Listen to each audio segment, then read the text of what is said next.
ಎಲ್ಲರಿಗೆ ನಮಸ್ಕಾರ. ನಾನು ದೀಪ್ತಿ ಭದ್ರಾವತಿ. ಇವತ್ತು ಸುಗಮ ಬಳಗದ ವತಿಯಿಂದ ನಡೆಸಲಾಗ್ತಾ ಇರುವಂತಹ ಕವಿ ಮತ್ತು ಕವಿತೆ ಎನ್ನುವ ಸರಣಿಯಲ್ಲಿ ಇತ್ತೀಚೆಗಷ್ಟೇ ನಮ್ಮನ್ನೆಲ್ಲ ಬಿಟ್ಟು ಅಗಲಿದಂತಹ ಅಂತಃಕರಣದ ಸಹೃದಯಿ ಕವಿ ಲಕ್ಕೂರ್ ಆನಂದ್ರವರ ಒಂದು ಕವಿತೆಯನ್ನು ಓದ್ತಾ ಇದ್ದೇನೆ. ತಮ್ಮ ಅತ್ಯಂತ ಸಣ್ಣ ವಯಸ್ಸಿನಲ್ಲಿ ಕನ್ನಡ ಸಾಹಿತ್ಯ ಲೋಕಕ್ಕೆ ಉತ್ಕೃಷ್ಟವಾದಂತಹ ಕವಿತೆಗಳನ್ನು ಅನುವಾದಗಳನ್ನು ಕೊಟ್ಟು ಹೋದಂತಹ ಕವಿ ಲಕ್ಕೂರ್ ಆನಂದ್ ಅವರ ಈ ಕವಿತೆಯನ್ನು ನಾನು ಅವರ ಕೃತಿ ಉರಿವ ಏಕಾಂತ ದೀಪ ಎನ್ನುವಂತಹ ಕೃತಿಯಿಂದ ಆಯ್ಕೆ ಮಾಡಿಕೊಂಡಿದ್ದೇನೆ. ಕವನದ ಶೀರ್ಷಿಕೆ ಉರಿವ ಏಕಾಂತ ದೀಪ. ಅವನ ಕಾಲುಗಳಿಂದ ಅವನೇ ನಡೆಯಲಿ, ಅವನ ಕಾಲುಗಳಿಂದ ಅವನೇ ನಡೆಯಲಿ, ಈಗಲಾದರೂ ಅವನು ಕಳೆದುಕೊಂಡಿರುವುದನ್ನು ಅವನು ಹುಡುಕಿಕೊಳ್ಳಲಿ, ಸುಂದರವಾದ ಕನಸೊಂದನ್ನು ನೇಯ್ದುಕೊಳ್ಳಲಿ. ಒಂದು ಸುಖದ ಸ್ಪರ್ಶವಿಲ್ಲದೆ ದುಃಖವು ಹೇಗೆ ತಾನೇ ಬರುತ್ತದೆ? ಅದಕ್ಕೆ ಅವನ ಕಾಲುಗಳಿಂದ ಅವನೇ ನಡೆಯಲಿ. ತೆರೆದುಕೊಳ್ಳದ ಬಾಗಿಲ ಮುಂದೆ ಇಷ್ಟೂ ದಿನ ನಿಂತಿದ್ದ, ಹೊಸ ಬಾಗಿಲನ್ನು ಈಗಲಾದರೂ ಹುಡುಕಿಕೊಳ್ಳಲಿ. ಅವನ ಕನಸನ್ನು ಅವನೇ ಕಾಣಲು ಬಿಡೋಣ, ಸ್ವಲ್ಪವಾದರೂ ಸಮಾಧಾನ ಪಡಲಿ. ಅವನ ದುಃಖವನ್ನು ಅವನೇ ಹಂಚಿಕೊಳ್ಳಲಿ.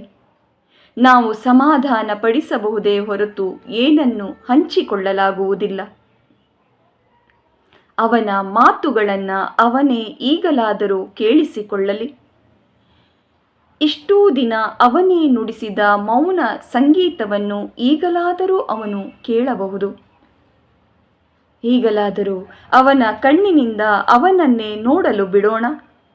ಯಾರಿಗೆ ಗೊತ್ತು, ಯಾರಿಗೆ ಗೊತ್ತು, ದುಃಖದ ಕಣ್ಣೀರು ಸುರಿದು ಅಲ್ಲೊಂದು ಸುಖದ ದಾರಿ ಏರ್ಪಡಬಹುದು. ಹೊಸ ಬಾಗಿಲು ದಡಾರನೆ ತೆರೆದುಕೊಳ್ಳಬಹುದು.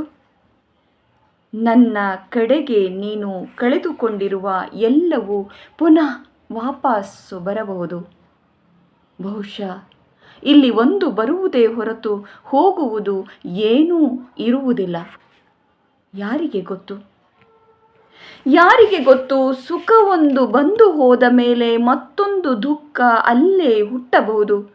ಎಲೆಯೊಂದು ಉದುರಿದ ಮೇಲೆ ಮತ್ತೊಂದು ಎಲೆ ಚಿಗುರಿದಂತೆ ಮತ್ತೆ ಅದು ಉದುರುವವರೆಗೆ ಕಾಯಬೇಕಷ್ಟೆ. ಎಲ್ಲವನ್ನು ಇಷ್ಟೂ ದಿನ ದೂರದಿಂದ ಮಾತ್ರ ನೋಡಿದ್ದೇನೆ. ಈಗಲಾದರೂ ನಾನದನ್ನು ಅನುಭವಿಸಬೇಕು. ದುಃಖವೊಂದು ಅರ್ಥವಾಗುವುದು ದುಃಖದಲ್ಲಿ ಇರುವವನಿಗೆ ಮಾತ್ರ. ಕಣ್ಣೀರ ಹನಿಯೊಂದನ್ನು ಒರೆಸಲು ಇನ್ನೊಂದು ಕಣ್ಣೀರು ಹನಿಯೇ ಬೇಕು. ಇಷ್ಟು ಹೊತ್ತು ಆನಂದ್ರವರ ಪದ್ಯವನ್ನು ಕೇಳಿಸಿಕೊಂಡಿದ್ದಕ್ಕಾಗಿ ತಮಗೆಲ್ಲ ಪ್ರೀತಿಯ ಧನ್ಯವಾದಗಳು. ಅದೇ ರೀತಿ ಈ ಒಂದು ಅವಕಾಶವನ್ನು ಕಲ್ಪಿಸಿಕೊಟ್ಟ ಸುಗಮ ಬಳಗದ ಸುಮಿತ್ ಮೇತ್ರಿ ಮತ್ತು ಅವರ ಎಲ್ಲ ಬಳಗಕ್ಕೆ ಕೂಡ ನನ್ನ ಅಕ್ಕರೆಯ ಧನ್ಯವಾದಗಳು. ಧನ್ಯವಾದ.